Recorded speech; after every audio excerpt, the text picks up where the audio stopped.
2 ದಿವಸದ ಹಿಂದೆ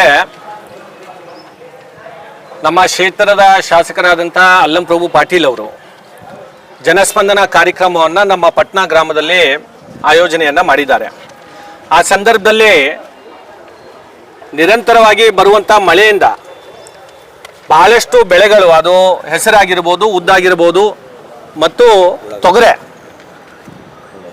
ಉಳ್ಳಾಗಡ್ಡಿ, ಈ ರೀತಿ ಬೆಳೆಗಳು ಬಹಳಷ್ಟು ಹಾನಿಯಾಗಿದೆ.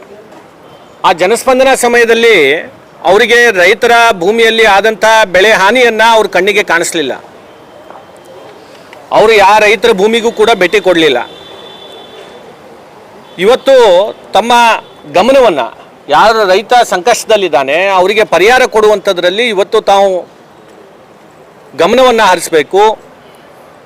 ತಕ್ಷಣದಲ್ಲಿ ನಮ್ಮ ವಿಲೇಜ್ ಅಕೌಂಟೆಂಟ್ ಆಗಿರ್ಬೋದು, ಕೃಷಿ ಇಲಾಖೆ ಅಧಿಕಾರಿಗಳಾಗಿರ್ಬೋದು, ಅವರು ಮುಖಾಂತರ ಒಂದು ವರದಿಯನ್ನು ತರಿಸ್ಕೊಂಡು ಇಡೀ ನಮ್ಮ ಕ್ಷೇತ್ರದಲ್ಲಿ ಎಷ್ಟು ಈ ರೀತಿಯಾದಂಥ ಬೆಳೆ ಹಾನಿಯಾಗಿದೆ, ಅದಕ್ಕೆ ಪರಿಹಾರ ಎಷ್ಟು ಕೊಡಬೇಕು ಅಂತ ಅನ್ನೋದು ಕೂಡ ಇವತ್ತಿನ ದಿವಸ ಒಂದು ರಿಪೋರ್ಟನ್ನು ತಯಾರು ಮಾಡಿ ಸರ್ಕಾರಕ್ಕೆ ಇವತ್ತು ಕಳಿಸಿ ಇವತ್ತು ನಮ್ಮ ರೈತರಿಗೆ ಪರಿಹಾರ ಕೊಡಿಸುವಂಥ ಕೆಲಸ ಮಾಡಬೇಕು. ಮತ್ತು ನಮ್ಮ ಕ್ಷೇತ್ರದಲ್ಲಿ ಹಿಂದೆ ಇದೇ ರೀತಿಯಾದಂಥ ಮಳೆ ಬಂದಂಥ ಸಂದರ್ಭದಲ್ಲಿ ಪ್ರತಿ ಮನೆಗೆ ನಾವು ಇವತ್ತಿನ ದಿವಸ ಎಲ್ಲೆಲ್ಲಿ ಅವ್ರ ಮನೆಯಲ್ಲಿ ನೀರು ಬಂದಿದೆ ಅಂಥವ್ರನ್ನ ಗುರುತಿಸಿ ಸುಮಾರು 2,000ಕ್ಕಿಂತ ಹೆಚ್ಚು ಜನರ ಮನೆಗೆ ಇವತ್ತು 10,000 ರೂಪಾಯಿ ಪ್ರತಿ ಮನೆಗೆ ಇವತ್ತು ಕೊಟ್ಟಿದ್ದೇವೆ.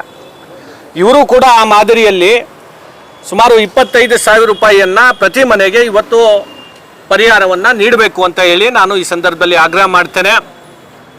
ಅಲ್ಲಂ ಪ್ರಭು ಪಾಟೀಲ್ರು ಭಾಳ ಹಿರಿಯರು ವಯಸ್ಸಿನಲ್ಲಿ, ಮಾತನ್ನೆತ್ತಿದರೆ ನನ್ನನ್ನು ಸೋಲಿಸಿದ್ದಾರೆ ಅಂತೇಳಿ ಭಾಳಷ್ಟು ಹೇಳ್ತಾರೆ. ನೀವು ಯಾವ ರೀತಿ ಗೆದ್ದಿದ್ದೀರಿ ಅಂತ ಅನ್ನೋದು ಕೂಡ ನನಗೆ ಗೊತ್ತಿದೆ. ಅದೆಲ್ಲ ಕೂಡ ನಾನು ಈಗ ಚರ್ಚೆ ಮಾಡೋಕ್ಕೆ ಹೋಗೋದಿಲ್ಲ. ಆದರೆ ಜನರು ಈ ಭಾಗದ ಜನರು ನಿಮ್ಗೆ ಅವಕಾಶ ನೀಡಿದ್ದಾರೆ. ದಯಮಾಡಿ ತಾವು ಜನರ ಸಂಕಷ್ಟಕ್ಕೆ ಇವತ್ತಿನ ದಿವಸ ತಾವು ನಿಲ್ಲಬೇಕು. ಈ ಭಾಗ ಹೆಚ್ಚು ಅಭಿವೃದ್ಧಿ ಕಡೆ ತಾವು ಗಮನ ಹರಿಸಬೇಕು. ಅದನ್ನು ಬಿಟ್ಟು ಇವತ್ತು ಕೇವಲ ಟೀಕೆ ಮಾಡುವಂಥದ್ದು, ವೈಯಕ್ತಿಕವಾಗಿ ಮಾತನಾಡುವಂಥದ್ದು, ಇದನ್ನು ನಿಲ್ಲಿಸಬೇಕು. ಇಲ್ಲ ಅಂತಂದರೆ ನಾವು ಕೂಡ ಮುಂದಿನ ದಿನಗಳಲ್ಲಿ ದಾಖಲೆ ಸಮೇತ ನಿಮ್ಮ ವಿರುದ್ಧ ಇನ್ನೂ ಹೆಚ್ಚು ತೀವ್ರವಾಗಿ ಹೋರಾಟವನ್ನು ನಾವು ಮಾಡಬೇಕಾಗತ್ತೆ ಅಂತ ಹೇಳಿ ಈ ಸಂದರ್ಭದಲ್ಲಿ ಹೇಳಿಕೆ ಬಯಸ್ತೇನೆ. Thank you. ಮಳೆ ಹಾನಿ ಆಗಿದೆ, ಉಸ್ತುವಾರಿ ಸಚಿವರಿಂದ ಕೂಡ ಭೇಟಿ ಕೊಟ್ಟಿಲ್ಲ ಸರ್, ಇದ್ರ ಬಗ್ಗೆ ಏನು ಹೇಳ್ತೀರಾ? ಮೊದಲು ಶಾಸಕರು ಕೊಡಲಿ. ಇಲ್ಲಿ ಶಾಸಕರೇ ಇವತ್ತಿನ ದಿವಸ ಅವರು ಎಲ್ಲಿ ಕಾಣಿಸ್ತಾನೆ ಇಲ್ಲ. ತಮ್ಮ ಕ್ಷೇತ್ರದಲ್ಲಿ ಇವರು ವರದಿಯನ್ನು ಕೊಟ್ಟು ಸರ್ಕಾರಕ್ಕೆ ಕೊಟ್ಟರೆ ಸರ್ಕಾರದಿಂದ ಅನುದಾನ ಕೊಡ್ತಾರೆ. ಇವರು ಈ ಶಾಸಕರಿಗೆ ಇವತ್ತು ಮೊದಲು ಅವರಿಗೆ ಇದರಲ್ಲಿ ಭಾಳಷ್ಟು ಉತ್ಸಾಹ ಇಲ್ಲ ಅವರಿಗೆ. ಹೀಗಾಗಿ ಅವ್ರು ಭಾಳ ಕಾಲಹರಣ ಮಾಡ್ತಾ ಇದ್ದಾರೆ. ಮೊದಲು ಅವರ ಅಭಿವೃದ್ಧಿ ಕಡೆ ಇವತ್ತು ಗಮನ ಕೊಡಲಿ ಅಂತ ಹೇಳಿ ಈ ಸಂದರ್ಭದಲ್ಲಿ ಹೇಳ್ತಾ ಇದ್ದೇನೆ. Thank you.